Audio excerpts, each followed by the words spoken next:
Assalamualaikum warahmatullahi wabarakatuh, Buya. Waalaikumsalam warahmatullahi. Saya hamba Allah izin bertanya.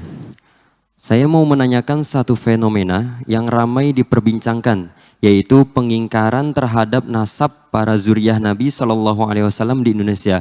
Bagaimana kita menyikapi hal ini, Buya? Terima kasih. Wassalamualaikum warahmatullahi wabarakatuh. Waalaikumsalam warahmatullahi wabarakatuh. Yang pertama, harus kita sadari bahwa zuriyah Nabi adalah nasab agung. Karena bersambung nasab kepada baginda Nabi Sallallahu Alaihi Wasallam melalui Sayyidat Fatimah Az-Zahra. Dan ada kewajiban-kewajiban atas kita kepada ahli bait, dzurriyyah Rasulullah Sallallahu Alaihi Wasallam. Mulai dari perhatian yang harus kita berikan, penghargaan, cinta, dan seterusnya banyak. Ini yang harus kita fahami. Dan jangan sampai ada terbetik, terlintas sedikit di hati kita kebencian kepada ahli bait Rasulullah. Karena itu cucu baginda Nabi Sallallahu Alaihi Wasallam. Kalaupun ada di antara mereka punya perilaku tidak baik, tidak benar, justru seharusnya kita semakin sayang berusaha untuk membawanya kepada kebenaran. Bukan kita jadikan bahan untuk mencaci dzurriyyah Nabi. Kadang ada reaksi-reaksi negatif dari sebagian orang yang mungkin memang tidak mendapatkan nasib mencintai ahli bait. Kapan melihat ada keluarga atau keturunan Nabi melakukan kesalahan, yang ada adalah semacam kegembiraan. Karena dzurriyyah Nabi seperti itu, na'udzubillah. Dan itu bukan Anda semuanya. Semoga Anda adalah orang yang punya cinta yang sesungguhnya kepada dzurriyyah Nabi Sallallahu Alaihi Wasallam. Kemudian masalah nasab. Orang yang paling bisa menjaga nasab itu orang Arab. Dan mungkin kepada siapapun, jika ingin berbicara tentang nasab, harus dengan ilmu. Kami mengetahui sedikit tentang ilmu nasab tersebut, maka kami sampaikan tidak susah di dalam menitsbat nasab. Yang jelas ada satu hal yang harus kita fahami, bahwa Nabi pernah bersabda, "Man idda'a ila ghairi abihi wa huwa ya'lamu annahu ghairu abihi fal jannatu alaihi haramun." Barang siapa mengaku-ngaku menisbatkan kepada selain ayahnya, dia mengaku-ngaku kepada selain bapaknya, dan dia tahu kalau itu bukan bapaknya, bukan nasabnya, maka surga haram bagi dia. Untuk memahami ini adalah memahami dengan dua sisi. Yang pertama, kalau itu bukan keturunanmu, bukan ayahmu, jangan katakan itu ayahmu. Ini satu sisi. Tapi jangan memandang dari sisi ini saja. Sisi lain adalah, jika selama ini Anda tahu bahwasanya itu ayah dan kakekmu, maka Anda pun tidak boleh mengingkari. Ingat. Maka selama ini, orang yang kami ketahui yang punya nasab kepada ahli bait Nabi Muhammad, mereka memang mengetahui seperti itu dari orang-orang sebelumnya. Maka orang seperti ini juga tidak boleh mengingkari nasabnya. Karena memang selama ini yang mereka ketahui adalah nasabnya dari ayahnya begitu seterusnya sampai baginda Nabi. Jadi memahami hadis tersebut jangan salah. Sisi lain, Anda kalau tidak punya nasab kepada baginda Nabi, jangan mengatakan. Tapi kalau memang selama ini Anda mendengar dari orang tua Anda, dari paman-paman Anda punya nasab, Anda tidak boleh menafikan nasab itu. Tolong pahami agar semua hati-hati. Jika Anda menolak nasabnya seseorang, apalagi dzurriyyah Nabi, jika ternyata itu nasabnya sambung kepada Rasulullah, alangkah besar nih kezaliman kita. Ayo siapapun dari kita, jangan mudah mengatakan, memutus atau menafikan nasab seseorang. Tidak urusan dzurriyyah Nabi saja, nasab seseorang. Bahkan dikatakan, kalau Anda meragukan nasab seseorang, Anda harus mencari bapaknya. Kalau Anda tidak bisa mencari bapaknya, Anda kena hukum qadhaf. Kalau ada seorang bapak dan anak, sudah tahu, orang masyarakat tahu, bahasanya itu bapak anak, lalu saya katakan, kamu, ini bukan anaknya. Saya harus mencari siapa bapaknya. Menuduh orang yang punya nasab, dengan nasab yang lain juga dosa besar. Yuk kita tingkatkan rasa takut kepada Allah. Jangan sampai yang ada permusuhan, apalagi antara di kalangan ahli, urusan dengan ahli bait Rasulullah SAW. Hei hamba Allah, kami mendengar sepintas, sedih sekali dengan hal-hal yang semacam ini. Pengingkaran-pengingkaran, sesuatu yang selama ini sudah kita dengar. Nasab dzurriyyah Nabi yang ada di Indonesia. Kita tahu nasab. Mereka sangat menjaga nasab. Takutlah kepada Allah dan Rasulnya. Untuk menentukan nasab sederhana dalam bab kitab fikih, apa yang Anda fahami kitab? Apa yang pernah Anda baca? Kitab tentang misalnya dalam kitab Umdatus Shalik atau apa saja kitab yang ringan. Yang bagaimana menentukan nasab? Nasab itu adalah dengan ikrar. Kalau orang mengakukan ini abahku dan ini ayahku dan tidak diingkari oleh akal, misalnya umur sama, kita tidak boleh mengingkari loh ya. Kita menuduh orang lain bukan sambung nasab, sementara mereka mengatakan sambung nasab, kita menuduh berzina. Hati-hati. Kalau ada orang dengan anaknya datang, ini anakku, kemudian saya mengatakan, wah kayaknya bukan anaknya, saya menuduh. Jadi menafikan nasab itu tidak kalah gede dosanya dengan mengaku-ngaku nasab. Maka hendaknya harus waspada semuanya. Dan selagi satu keluarga sudah mengatakan mereka punya nasab, cukup Anda percayakan, selesai. Karena keluarga itu yang menjaga, bukan Anda yang menjaganya. Kecuali dengan dalil seyakin-yakinnya bahwasanya itu adalah dusta. Contoh, umurnya enggak bertahu.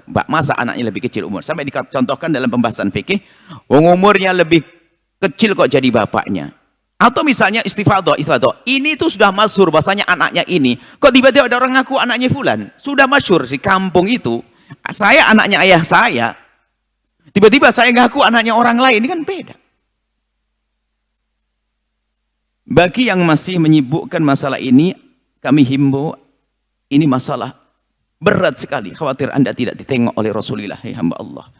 Jika ingin berdiskusi, jangan di media sosial, yuk kita ngobrol. Saya bisa menjelaskan insya Allah sesuai dengan pengetahuan saya bagaimana menentukan nasab. Selagi itu adalah sudah kita dengar itu nasab sambung, tidak perlu kita menyuarakan suara yang berbeda. Penentuan nasab sudah sangat jelas. Adalah setiap anak mengatakan, ini ada seorang ayah mengatakan itu anakku, itu adalah sambung nasabnya. Dalam arti, maksudnya diakui kayak Imam Besar. Anakku, ini anakku, sudah selesai. Iqrar namanya. Kecuali nanti bertentangan dengan kenyataan. Selama ini tidak pernah kenal, tidak ada hubungan, tiba-tiba ngaku anak. Berarti namanya anak-anakan kan. Anak sesungguhnya. Menuduh orang lain putus nasab berbahaya sekali. Hati-hati hamba Allah. Kemudian yang kami tangkap bukan masalah ini, masalah mau diadu. Dengan problem ini alangkah banyaknya setelah ini akan banyak orang-orang yang menjadi hilang kepercayaan dengan ahli bait Rasulullah.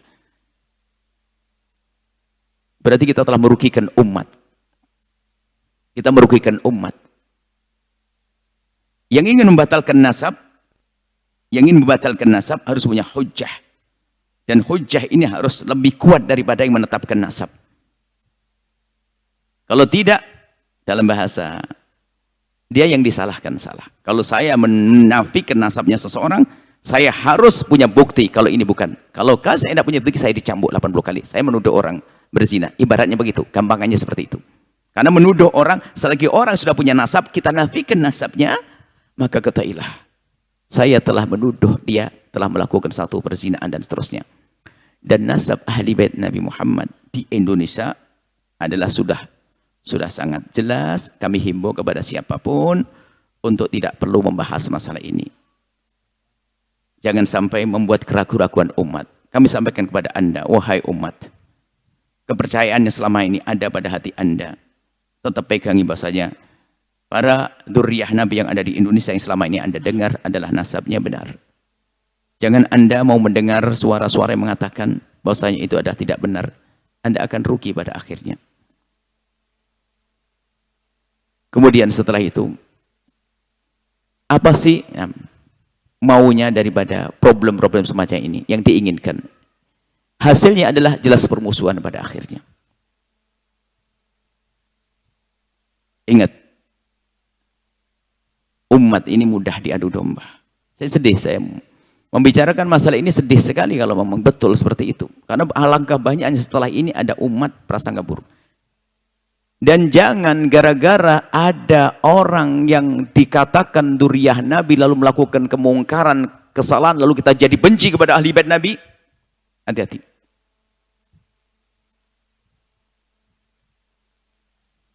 Saya mengatakan dzurriyyah Nabi di Indonesia. Tercatat, dzurriyyah Nabi tercatat. Dan sangat luas dzurriyyah Nabi.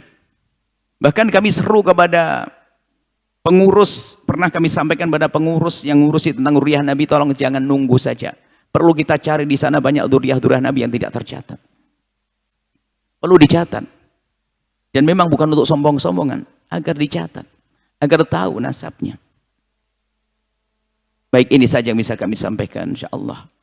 Himbauan kami, mohon maaf jika ada yang tersinggung dengan ini, mungkin yang selama ini menafikan nasab ahli bait Rasulullah.